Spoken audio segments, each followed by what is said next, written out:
श्रीमद् भागवत का प्राण स्वरूप रास पंचाध्यायी प्रारंभ हुआ, वही रंग देते। बंधुओं, अब रास की कथा में हम लोग प्रवेश करें ठाकुर जी के, उससे पहले कुछ भूमिका श्रवण कर लें। क्योंकि देखिए, भक्ति मनुष्य को समझ आ जाती है, ज्ञान भी मनुष्य को समझ आ जाता है, वैराग्य भी मनुष्य को समझ आ जाता है, लेकिन ऐसे घरघोर कलिकाल में रहकर के शुद्ध पवित्र प्रेम किसी को समझ नहीं आ पाता। और ये रास प्रेम स्वरूप है, भक्त और भगवान के बीच का जो प्रेम है उसका स्वरूप है। इसलिए बहुत सावधानी से सुनिए, रास किसे कहते हैं पहले स्पष्टीकरण कर दूं, फिर मैं कथा कहूंगा। श्री सुखदेव जी महाराज ने जब रास का प्रसंग प्रारंभ किया तो प्रथम श्लोक में ही स्पष्ट कर दिया कि रास क्या है। इसलिए बहुत सावधानी से सुनिएगा इस कथा को।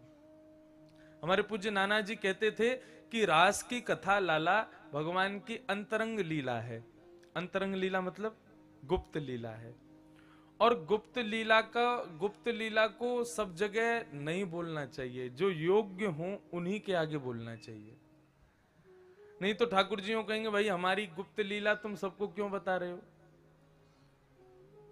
आप कितने भी बड़े बिजनेसमैन हो, कितने भी बड़े मंत्री हो, कितने भी बड़े वक्ता हो, आपके गोपनीय कुछ ना कुछ रहस्य होते हैं, और आप कभी नहीं चाहोगे कि वो रहस्य किसी को पता चले।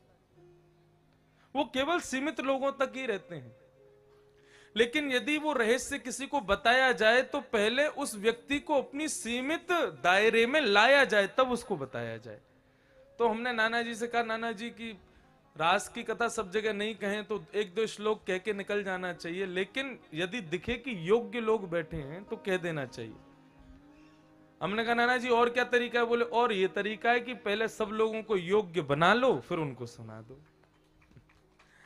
तो आप लोग पहले योग्य बन जाओ। रास है क्या? ये रास कोई डांडिया नृत्य नहीं है, कोई गरबा नहीं है। और महाराज, जिस प्रकार नवरात्रि के समय पर हमारे गुजरात के भाई बंधु लोग इतने आनंद से गरबा करते हैं, वो उनके भाव है, वो उनकी श्रद्धा है, उसको लोग गरबा कह सकते हैं, लेकिन वो रास नहीं है। रस और रास दो शब्द हैं, सावधानी से सुनिएगा। रस और रास दो शब्द हैं।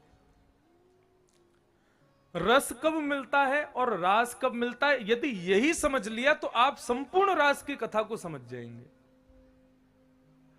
आप कथा सुन करके गए, आप जिस बिल्डिंग में रहते हो उस बिल्डिंग के आदमी ने पूछा, भाई तुम रोज जाते हो 3 साढ़े 3 बजे और शाम को आते हो 8:30 9 बजे, कहां जाते हो? तो आपने कहा, वो वहां ग्राउंड में कथा चल रही है तो कथा सुनने जाते हैं। उसने कहा, कथा में क्या होता है? तो एक सहज भाव से स्पष्टीकरण वाला उत्तर क्या होता है? अरे कथा में बड़ा रस मिलता है। कहते हैं कि नहीं, कथा में बड़ा रस मिलता है। और कई बार हम लोग कथा करके जाते हैं या कोई संत महापुरुष बढ़िया कथा करें तो हम लोग भी, महाराज जी आप तो रस वर्षाते हो मुख से हैं। श्री वृंदावन में बिहारी जी का दर्शन करके, श्री राधा रमन जी का दर्शन करके कैसा अनुभव होता है? बोले, ऐसा लगता है कि मानो श्री राधा रमन जी नेत्रों से रस बरसा रहे हो। अब देखो,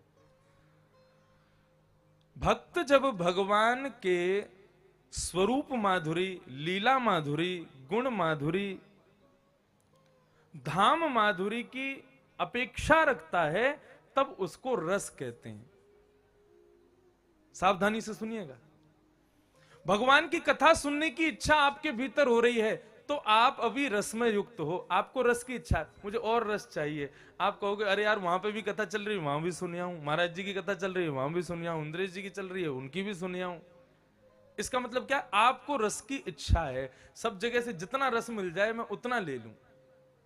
और घर जाकर के भी शांत नहीं बैठ रहे, घर जाकर के फिर यूट्यूब पे चला रहे हो, उसमें भी सुन रहे हो, रात में सो रहे हो तो सुन रहे हो, सुबह उठ रहे हो तो सुन रहे हो, दफ्तर जा रहे हो तो सुन रहे हो। इसका मतलब आप अभी रस की इच्छा है आपके भीतर। कभी छुट्टी मिलती है तो क्या करे, गाड़ी उठाई सीधी पंढरपुर भागे। बोले क्यों? बोले श्री पंढरीनाथ भगवान का दर्शन करना है। क्या मिलेगा? बोले रस मिलता है, नेत्रों को सुख मिलता है। जब तक आपको कथा की, दर्शन की अभिलाषा है, तब तक आप समझिए आप रस के उपासक हो। लेकिन ये कथा सुनते सुनते, ठाकुर जी का दर्शन करते करते करते करते करते करते अनेकों समय बीत जाएगा, और वो रस लेते लेते लेते लेते लेते आप जब रस से भरपूर हो जाओगे, पूर्ण रूपेण रस में आ जाओगे, तब आप भक्त नहीं, आप प्रपन्न बन जाओगे। प्रपन्नता का मतलब क्या है? आप अपने कक्ष में बैठ करके नेत्र बंद करोगे और श्री पंढरीनाथ भगवान का स्मरण करोगे, तो वो रस ही आपका इतना उन्मुक्त हो जाएगा कि पंढरीनाथ भगवान के दर्शन आपको कक्ष में बैठे बैठे हो जाएंगे। तो ये रस है। लेकिन जब उस रस में सराबोर आप हो जाओगे, पूर्ण रूपेण उस रस के आसक्त हो जाओगे, फिर आपको किसी साधन की आवश्यकता नहीं है, बिना साधन के भगवत प्राप्ति करने लग जाओगे, तब क्या होगा? अब तक तो आप रस ले रहे थे, लेकिन अब आपकी भक्ति का रस चखने की इच्छा जब भगवान की होने लग जाए तो वही रास बन जाएगा। समझ में आई बात? नहीं आई अभी, ऊपर से निकल गई, सीधी बाउंसर मारी है व्यास जी ने।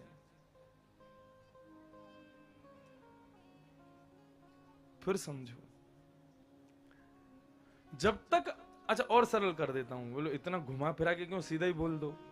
जब तक आपको भगवान की इच्छा है तब तक आप रस में हो, लेकिन भगवान की कथा सुनते सुनते सुनते सुनते आपकी क्रियाएं, आपकी लीलाएं ऐसी हो जाएं कि वो रस से भरपूर हो जाएं, तब उस लीला माधुर्य का सेवन करने के लिए ठाकुर जी आ जाएं, तो समझो वो रास है। अच्छा देखो, अब रास का बहुत सरल सा एक उदाहरण देता हूं, आप लोग इससे स्पष्ट समझ जाओगे। कर्मा बाई, सबने कथा सुनी उनकी। कर्मा बाई के पूज्य पिताजी भगवान की सेवा करते थे। भगवान के लोग रोज खिचड़ी का भोग लगाते थे, खिचड़ी का भोग लगाते, और भोग लगा करके ठाकुर जी पाओ, ठाकुर जी पाओ, ठाकुर जी पाओ, ऐसा कह करके त्वदीयम वस्तु गोविंद तुभ्यमेव समर्पयेत् ग्रहाण सुमुखो भुक्त्वा प्रसीद परमेश्वर, भोग लगाते और पर्दा कर देते। ठाकुर जी ने भोग लगा लिया ऐसा मान के खिचड़ी ले जाके पा लेते। एक दिन कर्माबाई के पिताजी को कुछ दिनों के लिए जाना था तीर्थ यात्रा पर। अब तीर्थ यात्रा में कहां बैठेंगे, कहां रहेंगे, शौचाचार का कोई पवित्रता होगी कि नहीं, उन्होंने कहा ठाकुर जी को नहीं ले जाते, इनको छोड़ जाते हैं। वो क्या करें, बोले बेटी है ना, इसको बोल जाएंगे, ये सेवा करेगी। अब कर्माबाई, उसको ये नहीं पता आचार विचार धर्म नियम क्या होते हैं, लेकिन पिताजी फिर भी समझा के गए, देख बेटा, ये लड्डू गोपाल है ना, तू सोती रहती है सुबह सुबह, तब मैं इनका भोग लगा देता हूं। अब से कल से तुझे क्या करना, जल्दी उठना सुबह, और जल्दी उठकर इनका भोग प्रसादी बना के इनका भोग लगा देना, और जब तक ये भोग नहीं लगा मैं, तब तक तुम नहीं पाना। कर्माबाई बोली ठीक है। दूसरे दिन पिताजी चले गए।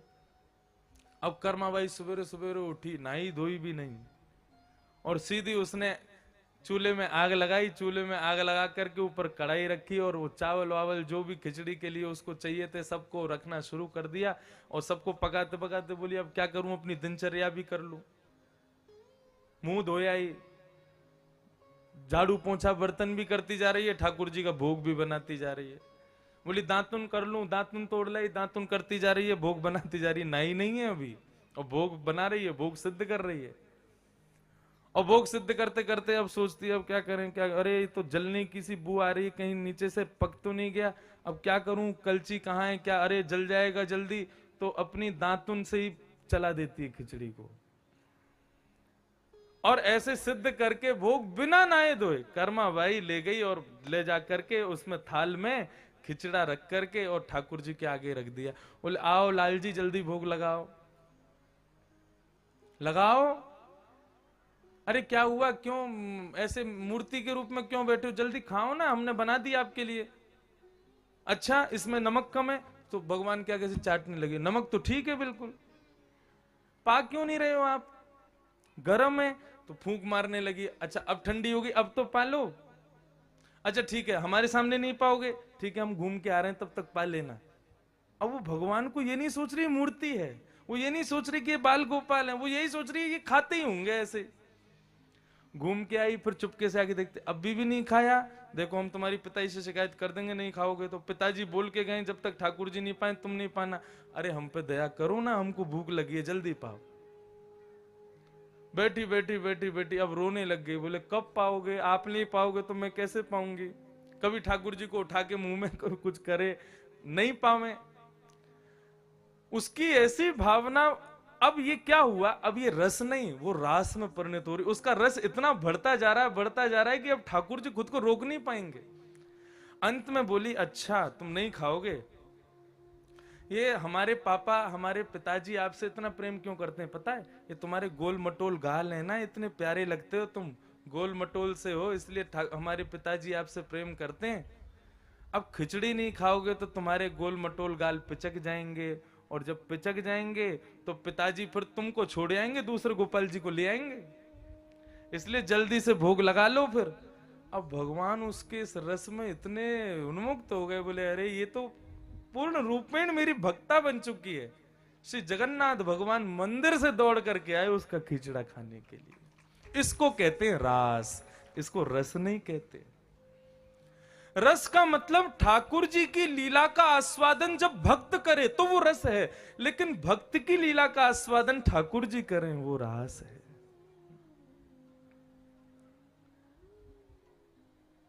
ये साधारण भाषा में समझाया, अब इसको शास्त्रीय भाषा, भगवदीय भाषा और श्री सुखदेव जी की भाषा में समझो। अब एक श्लोक बोलेंगे रास का। इस श्लोक का प्रथम अक्षर और अंतिम अक्षर, दो अक्षर बहुत सावधानी से सुनिएगा।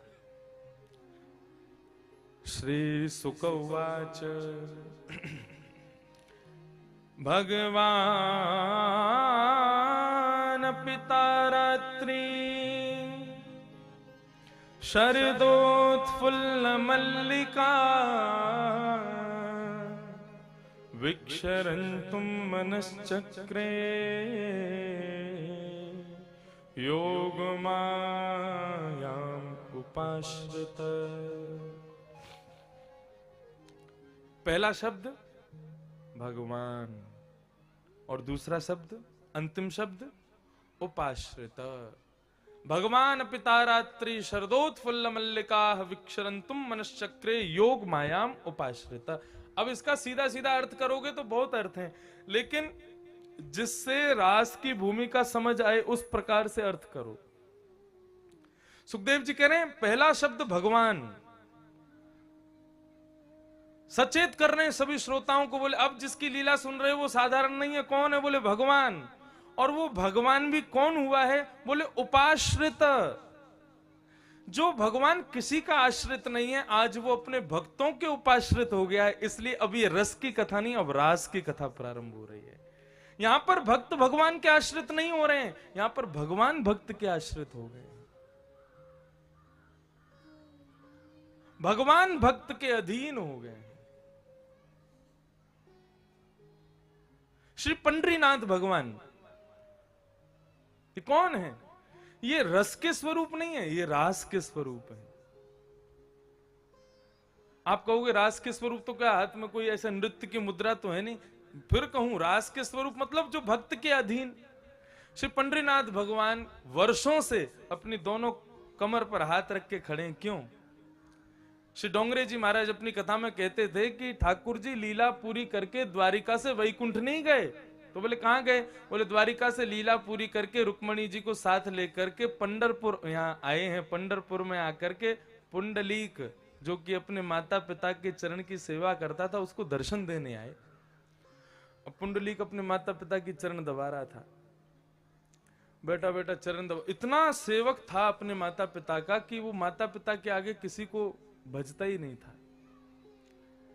भगवान उसके इस प्रेम से, इस निष्ठा से इतने मोहित हो गए, बोले इसको तो दर्शन देने जाएंगे हम। लक्ष्मी जी सज धज के आई, बोले कोई बहुत बड़ा भक्त होगा, हम भी सज धज के चलें।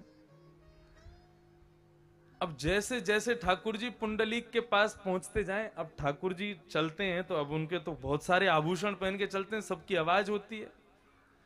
भगवान आने से पहले, भगवान के आगमन से पूर्व उनके अंग में लगी हुई जो इत्र की सुगंधी है वो पूरे वातावरण को मोहित कर देती है। अब पुंडलीक अपने माता पिता के चरण दबा रहा था, इतने में ही उसको चंदन की सुगंधी आने लगी। और वो चंदन की सुगंधी इतनी मोहित करने वाली थी, कोई एक बार यदि उसके जिसकी नासिका में चला जाए, साक्षात ठाकुर जी के अंग की सुगंधी है, लेकिन वो अत्यंत प्रसन्न करने वाली, अत्यंत आनंद देने वाली चंदन की सुगंधी से पुंडलीक को सुख नहीं मिल रहा। पुंडलीक क्या कहता है, अरे ये सुगंधी आ रही है, कहीं मेरे माता पिता के नासिका में होकर के गई तो कहीं उनकी नींद में विक्षेप नहीं हो जाए। तो अपने माता पिता के ऊपर उसने थोड़ा सा कंबल जैसा डाल दिया, कहीं उनको सुगंधी से कोई दिक्कत ना हो। भगवान थोड़े और समीप आए तो भगवान के आभूषणों की झम झम झम झम झम झम आवाज आने लगी। तो पुंडलीक जिन जिन स्वरों को सुनने के लिए बड़े बड़े योगी तरसते हैं, उन पैरों के पायलों की झनकार को सुनकर के पुंडलीक अपने कान बंद करता है, अपने माता पिता के कानों को ढकता है, कहीं इनकी आवाज आ गई तो कहीं उठ नहीं जाए। और इतने में ही अत्यंत प्रकाशवान श्री पंडरीनाथ भगवान उसके द्वार पर आकर के खड़े हो गए। प्रकाश को देखता है, पुंडलीक कहता है, कौन है भाई, इतनी रात में कौन आया है? अब ठाकुर जी तो मुस्कुरा रहे थे, लेकिन लक्ष्मी जी को बड़ा क्रोध आया। बोले कैसा भक्त है? बोले भगवान के दर्शन के लिए सब तरसते हैं और भगवान साक्षात इसके यहां पधारे हैं और ये पूछ रहा है कौन आए? लक्ष्मी जी बोली साक्षात द्वारिकाधीश आए हैं। बोले कौन द्वारिकाधीश? बोले शंख चक्र गदा पद्मधारी नारायण भगवान का द्वारिका स्वरूप, कृष्ण स्वरूप द्वारिकाधीश पधारे हैं। पुंडलीक कहता किसने बुलाया इनको? लक्ष्मी जी कहती है, यूं कह रहा किसने बुलाया इनको? लक्ष्मी जी कहती है ऐसी नाक कटवाने आते हो तुम तो हर जगह, कोई बुलावे नहीं, कोई मिलचाल नहीं, वो तुमको जानता था कि नहीं, क्यों आए उसके यहाँ? भगवान बोले हम तो नहीं लाए थे तुमको, हम जानते हैं हम किस लिए आए उसके पास। पुंडलीक बोला भगवान आए हैं? बोले हाँ भगवान आए हैं। तो बोले उनसे कहो अभी थोड़ी देर इंतजार करें, मैं माता पिता की सेवा कर रहा हूं, जब माता पिता की सेवा से पूर्ण हो जाऊंगा तब मैं आकर के भगवान को प्रणाम कर लूंगा, उनसे मिल लूंगा। लक्ष्मी जी बोली भैया इतनी देर से भगवान खड़े हैं, अरे कोई संत पधारे तो उसको आसन दिया जाता है, साक्षात भगवान आए कुछ तो दे। पुंडलीक बोला आप कितना परेशान कर रहे हो, जाने कहां से चले आए हो दोनों। ईंटा उठाया, बोले सर का दिया, बोले लो यही आसन है, इस पर खड़े हो जाओ, जब तक मैं सेवा से निवृत्त ना हो जाऊं इसी पर खड़े रहना। लक्ष्मी जी हाथ पकड़ने बोली चलो यहां से, यहां रुकना ही नहीं है। ठाकुर जी बोले नहीं नहीं, इसकी माता पिता की चरण भक्ति पर मैं इतना प्रसन्न हूं, अब ये जब तक भक्ति से निवृत्त नहीं होगा यहीं पर खड़ा होकर के इसका इंतजार करूंगा। और तभी श्री पंडरीनाथ भगवान वहीं पर खड़े हो गए। आज तक क्यों खड़े हैं ठाकुर जी? पुंडलीक ने तो दर्शन कर लिए। वहीं के जो पुजारी जी थे उनका ये भाव, उन्होंने ही मुझसे कहा, बोले महाराज जी आज भी ठाकुर जी खड़े हैं, दोनों कमर पर हाथ रख के खड़े हैं, अपने चरणों को सबको छूने का अधिकार देते हैं, आज भी ठाकुर जी इतने कष्ट में क्यों खड़े हैं? बोले कहीं आज भी लाखों लोगों में एक कोई माता पिता का चरण भक्त तो आज भी दर्शन करने आता, उसको दर्शन देने के लिए ठाकुर जी खड़े हैं। ये रास का स्वरूप है, ये रस का स्वरूप नहीं। श्री पंडरीनाथ भगवान भक्ताधीन भगवान हैं, और जब भक्ताधीन ईश्वर होता है तभी रास होता है। और भक्ताधीन करने के लिए ठाकुर जी को, भक्त को रस से सराबोर करना पड़ता है खुद को। जब रस से भरपूर हो जाएगा तब भगवान आधीन होंगे, तब रास प्रारंभ होगा। तो केवल इतनी बात समझानी थी आपको कि ये ब्रज की गोपियां ठाकुर जी अब 11 वर्ष के हो गए, जब से जन्म लिए तब से लेकर के अब तक ठाकुर जी के छोटे छोटे लीलाओं का दर्शन करके रस ले करके आज रस से भरपूर हो गई हैं। ठाकुर जी कह रहे हैं भैया इन्होंने बहुत आस्वादन मेरा कर लिया, अब मैं इनका आस्वादन करूंगा। तब रास हुआ। अब समझ आया? इस लीला को लोग बहुत हल्के में ले लेते हैं, बहुत इस पर प्रश्न उठाने लग जाते हैं, ठाकुर जी ने ऐसा क्यों किया, भगवान ने ऐसा क्यों किया। इसको सात्विक प्रवृत्ति से देखो, अपने हम लोग लैला मजनू का सीरियल और वो पिक्चर देखते हैं ना, हम लोग वैसा ही ठाकुर जी का प्रेम समझ लेते हैं। नहीं, काम का प्रवेश नहीं है भगवान की लीला में। भगवान ने गोपियों का चीरहरण किया और चीरहरण करते समय सभी गोपियों को कह दिया, बोले शरद पूर्णिमा का समय जब आएगा तब हम आप लोगों के संग में रास करेंगे। आज जैसे ही शरद पूर्णिमा का चंद्रमा उदित हुआ, ठाकुर जी ने वेणु निकाल करके अपने अधरों पर धारण की, अपने कोमल छिद्रों से उसके छिद्रों को आच्छादित करते हुए जैसे ही प्राण पिरोए हैं, बाज उठी वंशी वृंदावन में। और वो वेणु साधारण लोगों को तो लगता है कि कृष्ण कन्हैया वंशी बजा रहे हैं, लेकिन कृष्ण प्रेम में उन्मुक्त जितनी भी गोपियां हैं उन सबको ऐसा लग रहा है कृष्ण हमको अपने पास बुला रहे हैं।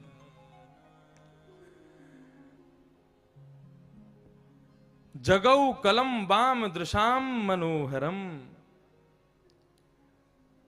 ठाकुर जी ने जैसे ही वेणु का नाद किया तो कृष्ण प्रेम में उन्मुक्त जितनी गोपियां थीं अपने अपने कार्यों को छोड़ करके ठाकुर जी से मिलने के लिए भागने लगी। कोई गोपी गैया का दूध निकाल रही है और दूध निकालते निकालते निकालते निकालते निकालते जैसे ही वेणु की ध्वनि कान में पड़ी, चल रही गोपी जल्दी चल, तेरे कन्हैया बुला रहे हैं, तेरा इंतजार कर रहे हैं वन में। दूध छोड़ा और सीधी भागी। कोई गोपी बालक को सुला रही है, बालक को सुलाते सुलाते जैसे ही वेणु की ध्वनि आई बालक को छोड़ करके पटक के भागी है कृष्ण से मिलने के लिए। कोई गोपी स्नान करके वस्त्र पहन रही थी, तभी वेणु ध्वनि स्वनी वस्त्र अस्तव्यस्त पहने हैं और दौड़ी है कृष्ण से मिलने के लिए। किसी को रूप का भान नहीं, किसी को वस्त्र का भान नहीं, किसी को लोक लाज मर्यादा किसी का भान नहीं, सब दौड़ी है कृष्ण से मिलने। हमारे प्रियतम हमको बुला रहे हैं। देखो कब हो रही है ये लीला? आधी रात में। आधी रात में दूध कौन दोता है? और ये गोपी दूध काट रही है। इसका मतलब देहाभिमान से और अभिमान, अहमता और ममता दोनों से शून्य हो गई है गोपी। ये बहुत बहुत बहुत समझने योग्य बातें, इनको समझिए। रास में प्रविष्ट होने वाली गोपियां अपने देह के अभिमान से भी शून्य हो गई हैं और देह से संबंध रखने वाले जितने भी लोग हैं उनके स्वाभिमान से भी शून्य हो चुकी हैं। आधी रात में दूध काट रही है गोपी, आधी रात में बालक को सुला रही है। बालक तो सो चुका था लेकिन बार बार नोच के उसको फिर रुलाती है, अभी और तू थोड़ी देर और सुनाने दे तुझे। क्यों? जल्दी सो जाएगा तो मुझे भी सोना पड़ेगा, और जब तक ठाकुर जी नहीं बुलाएंगे तब तक तेरे को सुलाने का बहाना बना रहे कम से कम।